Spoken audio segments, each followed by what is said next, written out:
바울이 저희가 지금 갈라디아서 보고 있죠. 복음 자유를 선포하다라는 제목으로 갈라디아서 보고 있는데요. 바울이 갈라디아 교회에 편지를 씁니다.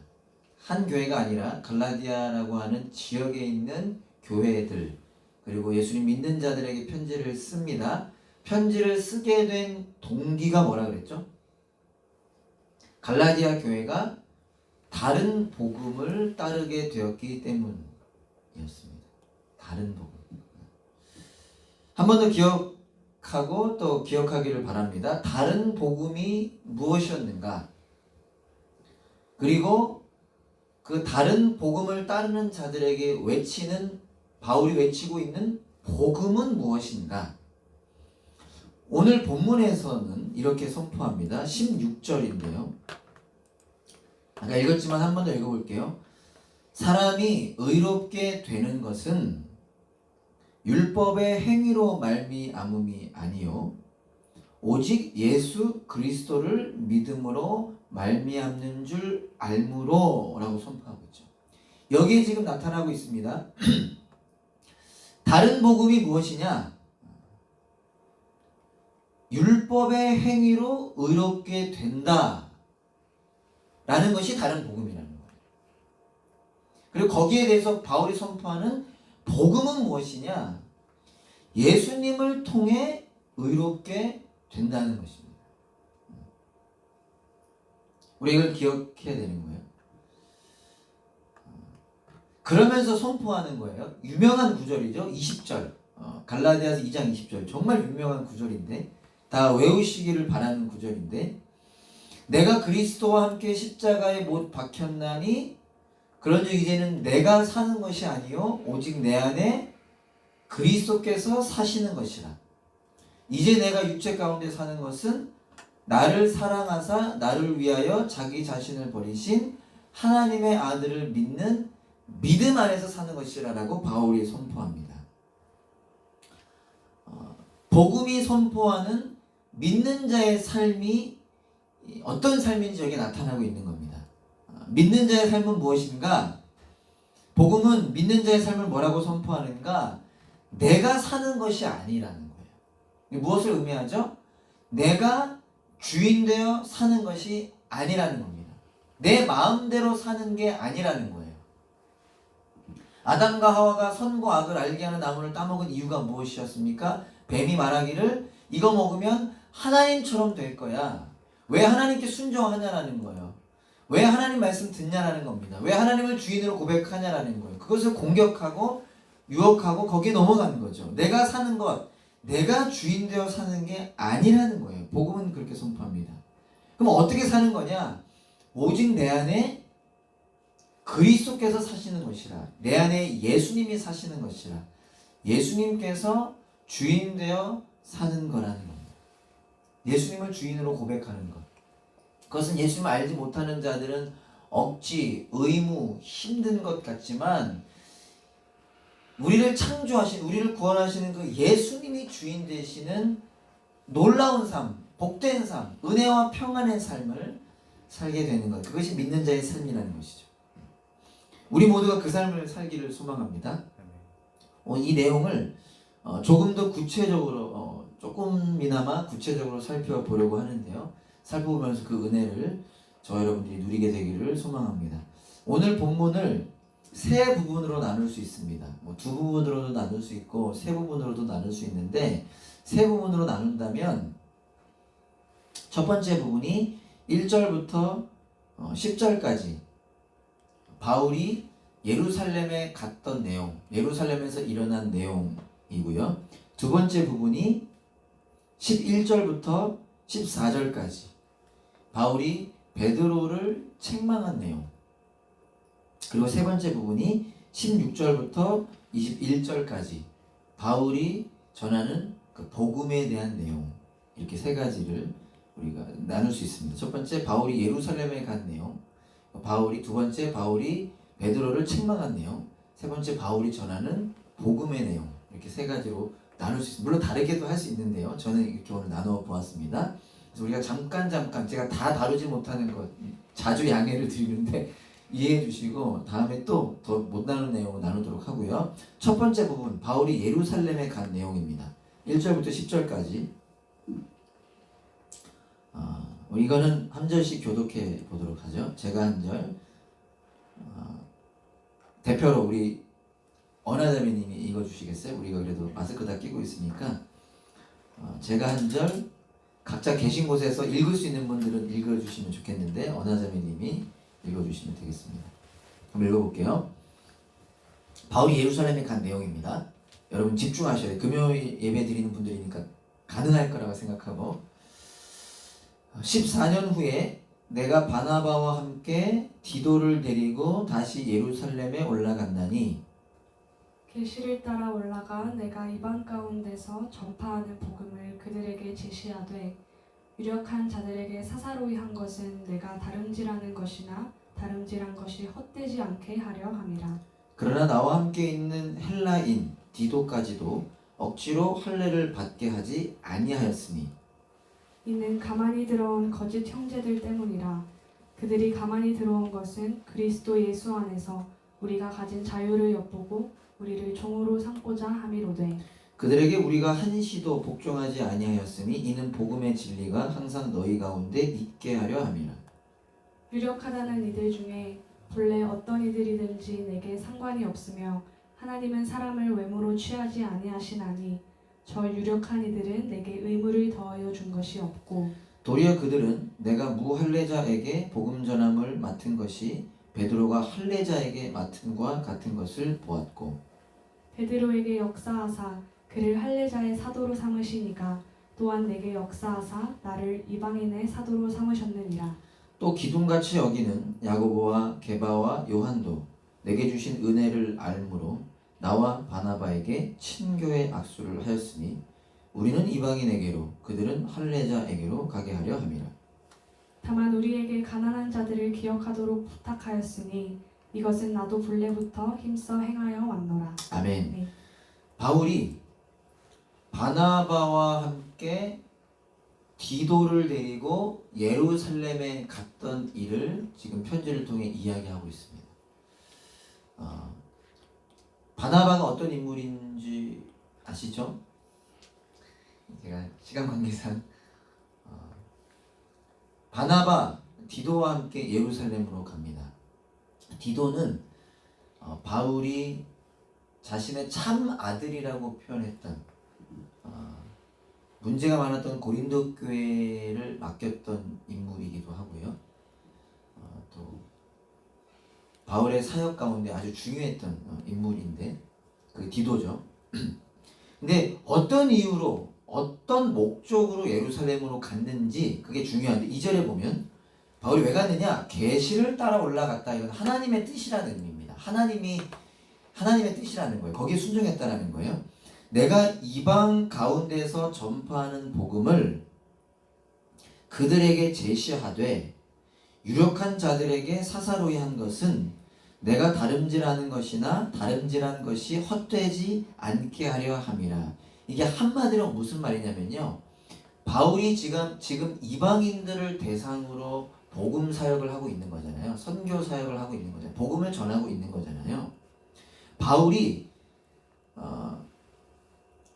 지금 자신이 전하는 그 복음, 그리고 그 복음 사역이 맞다라고 하는 것, 올바르다고 하는 것을 증명하기 위해서, 확증하기 위해서 예루살렘에 갔다라는 이야기를 하고 있는 겁니다.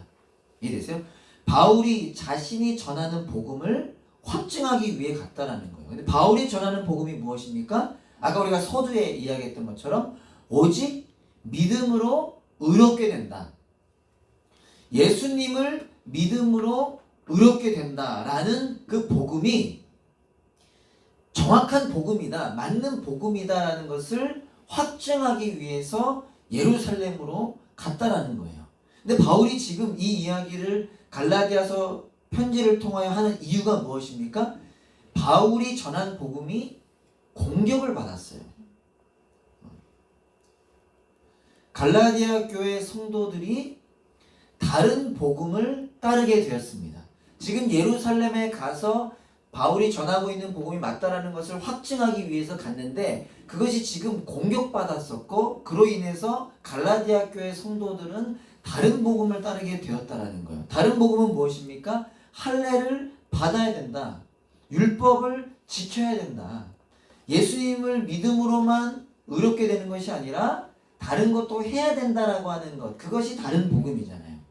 거기에 갈라디아 교회 성도들이 영향을 받고 따르게 되었다라는 것이죠. 근데 그게 아니다. 바울이 이야기한 예수님으로만 의롭게 되는 것이 맞다라는 것을 확증하기 위해 예루살렘에 갔고 그것을 지금 기록하고 있는 것입니다. 그래서 예루살렘에 간 이야기 중에 무엇을 지금 첨가하고 있느냐? 디도에 대해서 언급을 하고 있죠. 디도는 누구냐면 오늘 저와 여러분들이 본 성경에 보면 헬라인 디도라고 표현하고 있는데 이방인이라는 뜻이에요. 이방인. 디도에 대해서 이야기하면서 바울이 뭐라고 얘기하냐? 디도는 헬라인 이방인이지만 할례 받지 않게 했다. 다른 복음이 뭐죠? 할례도 받아야 된다. 율법도 지켜야 된다. 근데 바울이 디도를 예루살렘에 데려간 이야기를 하면서 근데 나는 디도 할례 받지 않게 했다. 그러면서 무엇을 이야기하냐? 예루살렘의 사도들도 그 존경받고 인정받는 리더들도 그것을 동의했다라고 이야기하죠. 즉 바울은 무엇을 이야기하고 있는 거냐면 이 예루살렘 사건을 통해서 바울이 맞다라는 이야기를 하고 있는 겁니다. 그러니까 바울이 맞다라고 하는 것을 이야기하는 이유는 뭐죠? 바울이 전했고 전하고 있는 복음이 맞다라는 것을 증명하고 있는 것입니다. 그래서 9절에 보면 야고보, 게바, 요한이 바울과 바나바에게 무엇을 했다고 이야기하고 있냐면 친교의 악수를 했다고 말하고 있습니다. 친교의 악수. 이게 단순히 악수한 것을 말하는 것이 아니라 야고보, 게바, 요한, 이 게바는 베드로죠. 야고보, 베드로, 요한이 그 당시 가장 존경받고 인정받고 또 영향력 있었던 리더들이잖아요.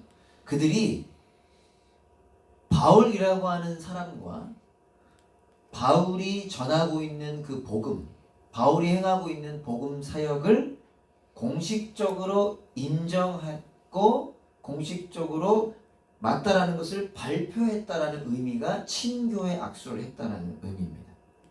그러니까 다르게 표현한다면 예수님께서 야고보, 베드로, 요한을 사도로 세우셔서 유대인들, 이스라엘 사람들에게 보내신 것처럼 예수님께서 바나바와 바울을 세우시고 이방인에게 보내신 것이다.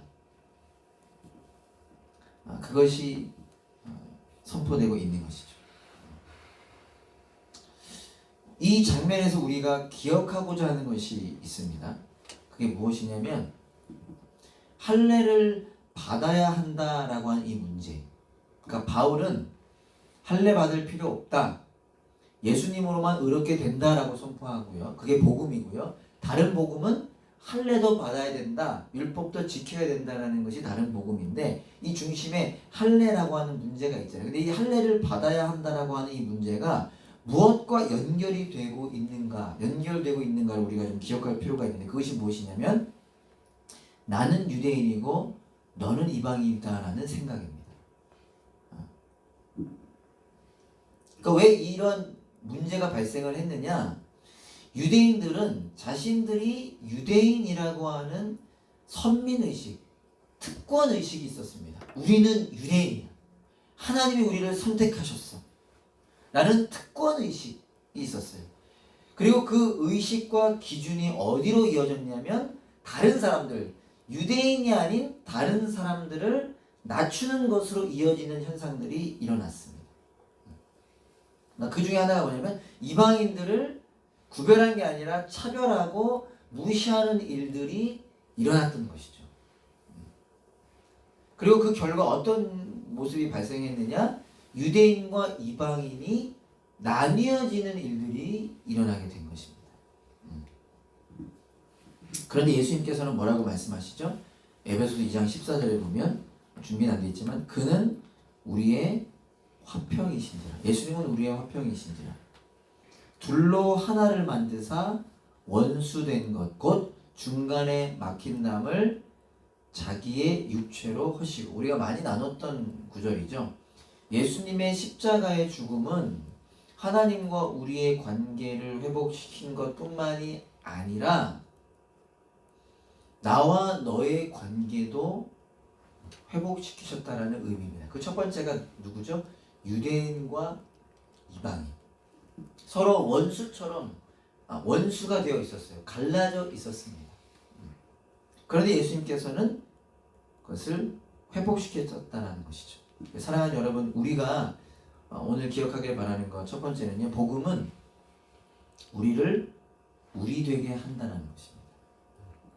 복음은 나와 너를 하나가 되게 한다는 거예요. 서로 연결되어 함께 지어져 가게 한다. 그게 복음이 선포하는 메시지라는 것입니다. 우리의 삶을 돌아보면 참 많은 부분, 많은 사람들과 나뉘어 있는 것 같아요. 뭐 모두가 다 친해져야 된다 그런 말이 아니라는 건 아시죠? 남자와 여자가 때로는 경상도와 전라도가 어른과 청년이 아이 있는 사람과 아이 없는 사람이 여러 가지들로 나뉘게 되는 가슴 아픈 모습들을 볼 때가 있는 것 같아요. 그러나 저 여러분들은 기억하고 몸부림치기를 소망합니다. 예수님께서 그분의 십자가의 죽음으로 우리를 우리 되게 하셨다는 거예요. 담없는 교회는 이미 하나가 된 존재라는 것입니다. 그 하나가 되게 하신 것을 힘써 지켜야 하는 특권과 의무와 애씀이 저와 여러분들에게 있어야 하는 것입니다. 그것을 기억하길 소망합니다. 두 번째 부분은요, 바울이 베드로를 책망한 내용이죠. 11절부터 14절까지입니다. 바울이 베드로를 책망한 내용 한 절씩 교독해 보겠습니다. 게바가 안디옥에 이르렀을 때에 책망받을 일이 있기로 내가 그를 대면하여 책망하였노라. 야고보에게서 온 어떤 이들이 이르기 전에 게바가 이방인과 함께 먹다가 그들이 오매 그가 할례자들을 두려워하여 떠나 물러가매 남은 유대인들도 그와 같이 외식함으로 바나바도 그들의 외식에 유혹되었느니라. 그러므로 나는 그들이 복음의 진리를 따라 바르게 행하지 아니함을 보고 모든 자 앞에서 게바에게 이르되 내가 유대인으로서 이방인을 따르고 유대인답게 살지 아니하면서 어찌하여 억지로 이방인을 유대인답게 살게 하려느냐 하였노라. 아멘. 이 두 번째 장면은 어떤 장면입니까? 베드로가 안디옥에 온 일이 있었어요. 아까 첫 번째는 바울이 예루살렘으로 갔던, 예루살렘은 이스라엘 모여있는 예배 공동체가 있는 곳, 안디옥은 이방 지역에서 가장 첫 교회가 세워진 그 안디옥 지역이잖아요. 이번에는 베드로가 안디옥으로 왔습니다. 근데 그때 어떤 일이 일어나느냐? 베드로가 그 안디옥에 있는 사람들, 이방 사람들, 이방 그리스도인들이겠죠. 그들과 식사를 하던 중에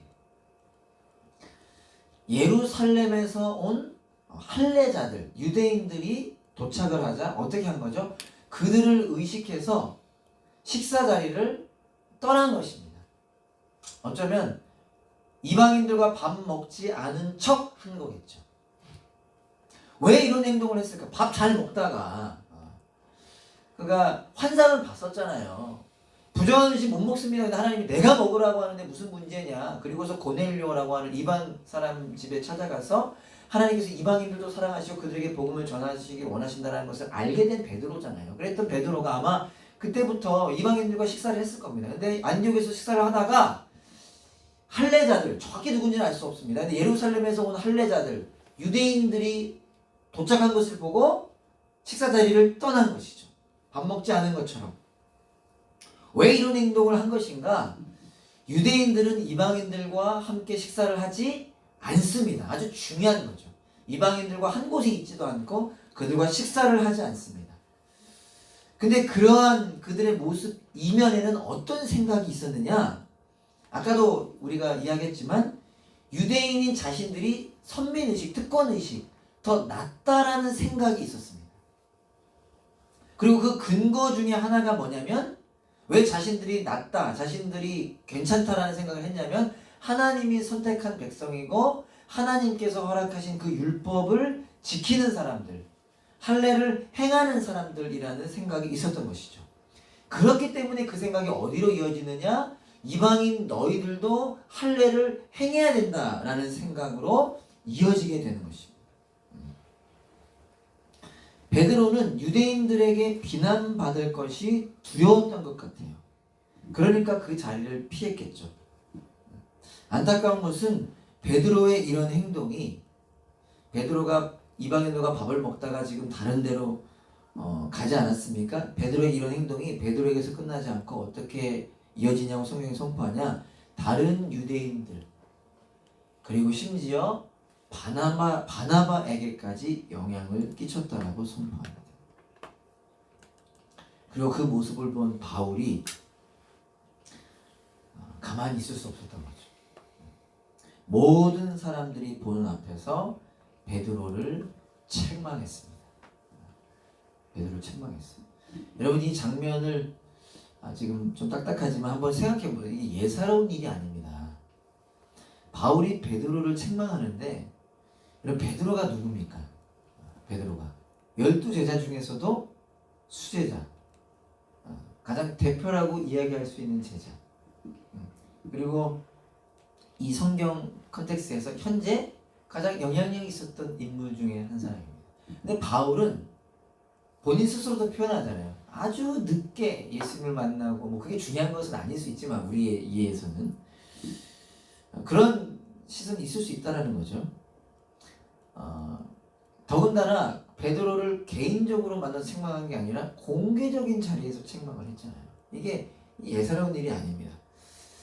그럼에도 불구하고 바울이 베드로를 책망했고 그 일을 편지에까지 언급하고 있는 이유가 무엇이냐? 베드로의 이 행동이 잘못된 행동이었기 때문이에요. 14절은 뭐라고 선포하느냐?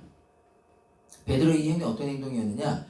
복음의 진리를 따라 바르게 살지 않은 것이었다라고 이야기합니다. 베드로가 복음을 따라 행동한 게 아니었어요. 진리를 따라 바르게 행동한 게 아니었다는 거예요. 쉽게 말하면 잘못된 행동을 했다는 것입니다. 하나님의 은혜는 유대인에게든 이방인에게든 차별 없이 흐르는 것인데 하나님은 유대인을 사랑하시듯 이방인들도 사랑하는 건데 베드로는 거기에 반대되는 행동을 한 겁니다. 마치 이방인들과 밥 먹는 것이 잘못된 것과 같은 모습을 비춰서 이방인 전도에 문제가 생길 수 있는 행동을 한 것이에요. 왜? 지금 밥을 먹은 곳이 안디옥이잖아요. 복음 전도에 문제가 생길 수 있는 행동을 한 것입니다. 아까 이야기했잖아요. 예수 그리스도께서 십자가에서 너와 나를 하나가 되게 하셨는데 지금 그거와 반대되는 행동을 한 것이잖아요.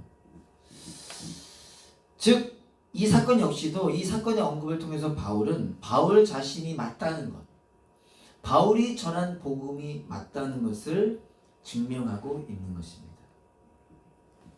여기서도 우리가 기억하고자 하는 것이 있습니다.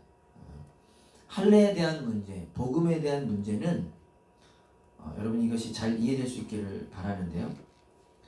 자유와 관련이 있다는 것입니다. 자유와 관련이 있다는 거예요.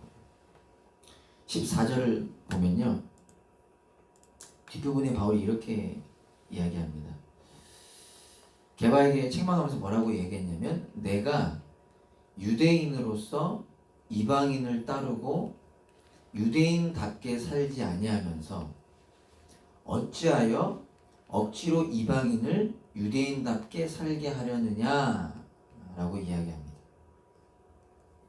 이게 좀 말이 어렵잖아요. 내가 유대인인데 이방인을 따르고 유대인답게 살지 아니하면서 이거를 쉽게 제가 바꿔서 이야기하면 이런 의미예요. 어떤 의미냐면 율법에 매어 살던 베드로가 예수님으로 인해서 자유를 얻게 되었다라는 이야기입니다. 쉽게 말하자면 율법에 매어 살던 베드로가 예수님으로 인해서 자유를 얻게 되었다는 거예요. 여러분, 죄인은 율법을 다 지킬 수 없습니다. 그러니까 율법에 무엇을 이야기하느냐? 여러 가지 중에 하나가 뭐냐면 인간의 죄를 드러내는 역할을 하죠. 인간이 죄인임을 드러내는 역할을 율법이 합니다. 그리고 그 결과는 무엇이죠? 인간의 죄의 결과, 죄인의 결과는 심판이잖아요. 그렇기 때문에 율법의 행위로 의롭게 된다라고 하는 생각은 우리를 어디로 이끌어가느냐? 인간을 죄와 사망의 종노릇하게 한다는 거예요. 이해되십니까? 인간은 율법을 다 지킬 수 없습니다. 율법이 인간이 죄인이라는 것을 증명합니다. 죄인의 결과는 심판이에요. 근데 율법을 지킴으로 의롭게 된다라고 한다면 우리는 죄와 사망의 종노릇할 수밖에 없는 거예요. 죄와 사망으로부터 벗어날 수 없다라는 것입니다. 그런데 예수님께서 오셨다는 거죠. 예수님의 십자가와 부활로 어떤 일이 일어난 것입니까? 죄와 사망을 해결하셨습니다. 그리고 예수님 말씀하시죠. 율법을 완성하러 오셨다. 율법을 지켜낼 수 있는 사람이 되게 하시는 것입니다. 이것이 무엇이냐? 그리스도인에게 허락된 참 자유인 것입니다. 이게 잘 이해가 되실지 모르겠어요. 다시 쉽게 이야기한다면 죄인인 인간은 죄와 사망을 벗어날 수 없죠. 죄와 사망의 종노릇합니다. 그래서 힘들게 살아갈 수밖에 없는 거예요. 그러나 예수 그리스도의 십자가를 통하여 예수님을 믿게 된 자들은 죄와 사망으로부터 벗어나 자유한 삶을 살게 되는 것이라는 뜻입니다. 그래서 여러분, 우리가 기억하길 바라는 두 번째가 뭐냐면요, 복음은 우리를 자유하게 한다는 거예요. 아까 복음은 우리를 하나되게 한다. 복음은 우리를 자유하게 한다. 여러분, 자율과 자유는 다르다 그랬어요. 그리고 혹시나 오해할 수 있는데 방종도 자유가 아닙니다. 자유는 무엇이냐? 죄와 사망으로부터 해결되는 것이 자유입니다. 죄와 사망의 종로를 타지 않고 죄와 사망을 이기게 되는 것, 그것이 자유입니다. 그렇게 된 우리가 그럼 율법과 아무 상관이 없어지는 건 아니죠. 하나님의 법을 지켜낼 수 있는 사람이 되는 것이죠. 다르게 이야기한다면 예수님의 가치와 예수님의 방법으로 살아가게 되는 것이죠. 예수님께 순종하며 살아가게 되는 것이죠. 은혜와 평안을 누리며 살아가게 되는 것이죠. 그것이 숙제도 아니고 그것이 강제도 아니라 기쁨으로 예수님을 알게 되었기 때문에, 예수님의 가치를 알게 되었기 때문에, 새로운 가치를 알게 되었기 때문에 그 새로운 가치를 바라보며 살아가게 되는 것, 그것이 그리스도인의 자유라는 것입니다. 좀 유치할 수 있지만 예배 드리는 것이 힘들 수도 있습니다. 그러나 예배의 핵심 중에 하나는 무엇입니까? 은혜에 반응하는 거잖아요. 은혜를 기뻐하는 거잖아요. 그렇게 된 자들이 하나님을 높이는 것이 예배잖아요. 여전히 연약한 인간이기 때문에 예배의 자리에 나오고자 힘쓰는 몸부림이 필요하지만 그 안에 무엇이 있는 것입니까? 우리의 기쁨으로 하는 것이 예배인 것입니다. 우리의 기쁨으로. 그것이 우리가 누리는 자유인 것입니다. 그 은혜를 기억하고 살아가는 저와 여러분들 우리 모두가 될 수 있기를 간절히 소망합니다. 마지막으로 세 번째 부분인데요. 바울이 결론적으로 이렇게 선포합니다. 2장에 결론적으로 이렇게 선포합니다. 19절을 한번 읽어보겠습니다. 19절에 보면 내가 율법으로 말미암아 율법에 대하여 죽었나니 이는 하나님에 대하여 살려 함이라. 바울이 뭐라고 선포하죠? 나는 율법에 대하여 죽었다. 근데 그 이유가 무엇이죠? 하나님에 대하여 살기 위해서다. 여러분, 율법에 대하여 죽는 것이 무엇일까요? 율법에 대하여 죽는 것. 그것을 20절에서는 우리가 설교 서두에 선포했는데 내가 그리스도와 함께 십자가에 못 박힌 것이라고 표현합니다. 그러니까 율법에 대하여 죽었다라고 하는 것은 죄인인 내가 죽었다라는 것을 의미합니다.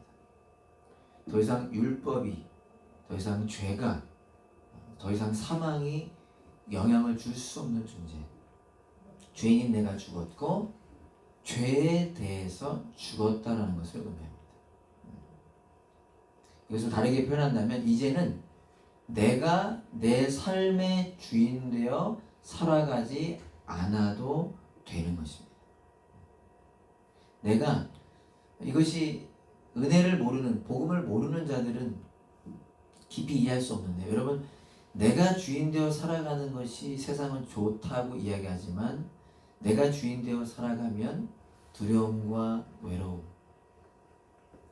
그 목마름, 그 배고픔, 해결할 수 없는 인생을 살게 되는 것이죠. 무엇보다 죽음을 피할 수 없는, 죽음을 해결할 수 없는.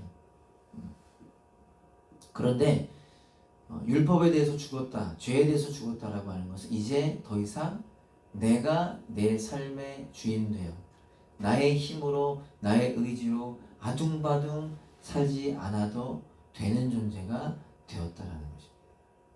그렇다고 한다면 그 반대인 하나님에 대하여 살게 된 것은 무엇일까요? 하나님에 대하여 살게 된 것은 20절에서 이렇게 선포하죠. 내 안에 그리스도께서 사시는 것이라. 하나님에 대하여 살게 된 것은 내 안에 예수님이 살게 된 것, 예수님과 하나가 된 것, 예수님과 동행하게 된 것, 그것이 하나님에 대하여 살게 된 것. 나는 포도나무여 너희는 가지라.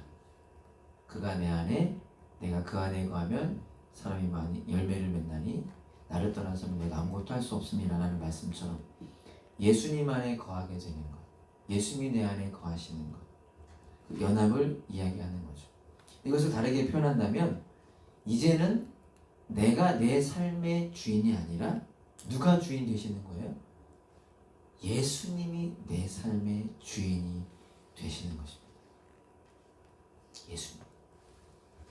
하나님을 아빠, 아버지라 부르며 살 수 있는 하나님의 자녀가 된 것입니다. 자기 자신을 버리실 만큼 나를 사랑하시는 그 사랑 안에서 살아가게 된 것입니다. 그래서 이제는 누군가를 사랑하며 살아가게 되는 것, 그것이 하나님에 대하여 살게 된 것을 의미하는 것입니다. 말씀을 마치겠습니다. 사랑하는 여러분, 오늘 20절에 보면요, 내가 그리스도와 함께 십자가에 못 박혔나니 그런즉 이제는 내가 사는 것이 아니요 오직 내 안에 그리스도께서 사시는 것이라. 지금까지 제가 설명했죠. 그러다 이렇게 표현합니다. 이제 내가 육체 가운데 사는 것은, 우리는 죄에 대해서 죽었습니다. 그리고 하나님께 대해서 살았습니다. 더 이상 내가 주인이 아니라 예수님이 주인 되시는 삶을 살 수 있게 되었습니다. 그런데 우리는 여전히 육체 가운데 산다는 거예요. 무엇을 의미하죠? 우리가 살아가는 이 세상은 점점 더 어두워져가는 무섭고 혼란스럽고 너무나 유혹투성이인 세상이며, 그와 동시에 그런데 우리는, 그러한 세상을 사는 우리는 여전히 연약한 존재라는 거예요. 그게 이제 내가 육체 가운데 사는, 아직 우리는 육체 가운데 산다는 것입니다. 그러나 거기서 끝나지 않는다라고 바울은 선포하는 거예요. 이제 내가 육체 가운데 사는 것은 나를 사랑하사 나를 위하여 자기 자신을 버리신 하나님의 아들을 믿는 믿음 안에서 사는 것이라. 비록 우리는 이 혼란스러운 유혹투성인 세상을 살고 여전히 나는 연약하지만, 그러나 우리에게는 예수님을 믿는 믿음이 허락되었다는 것입니다. 예수님과 동행할 수 있다는 것입니다. 예수님을 바라볼 수 있다는 것입니다. 그 예수님이 우리와 함께 하신다는 것이죠. 지난주 선포된 말씀 생명의 빵이신 예수님. 내일 모레 주일날 선포될 말씀 세상의 빛이신 예수님. 그것이 우리에게 허락된 은혜라는 것이죠. 그러니까 그 은혜를 바라보는 저와 여러분들이 될 수 있기를 간절히 소망합니다. 그 은혜를 집중하는 저와 여러분들 될 수 있기를 간절히 소망합니다. 복음은 우리를 하나 되게 합니다. 복음은 우리를 자유하게 합니다. 복음은 우리로 예수님과 동행하며 그 예수님을 바라보게 한다는 것입니다. 믿음으로 살아가는 우리, 소망으로 살아가는 우리, 사랑으로 살아가는 우리, 어떤 의미인지 아시죠? 비록 세상은 이런저런 이야기들로 우리를 공격하고 우리를 유혹하지만 예수님을 믿게 된 그 믿음으로 살아가는 저와 여러분들 될 수 있기를 소망하고요. 믿음이 있기 때문에 영원한 하나님의 나라를 소망하면서 썩어질 것에 집중하는 것이 아니라 영원한 것을 소망하며 살아가는 우리가 되기를 바라고요. 영원한 것을 바라보기 때문에 서로를 사랑하며 살아가는 우리 하늘 가족이라고 표현하잖아요. 여러분, 여러분들의 가족 사랑하시죠? 여러분들의 자녀 사랑하시죠? 자나깨나 자녀 걱정하시죠? 그 마음이 하늘 가족인 우리 교회 지체들 한 사람 한 사람에게 이어질 수 있는 것이 복음의 능력이다라는 것입니다. 여러분, 다른 건 다 잊어버리셨더라도 피곤하고 지치셔서 또 온라인으로 오랜만에 예배 드리다 보니 오랜만은 아닌가요? 다른 거 혹 다 잊으시더라도 이거 하나 기억합시다.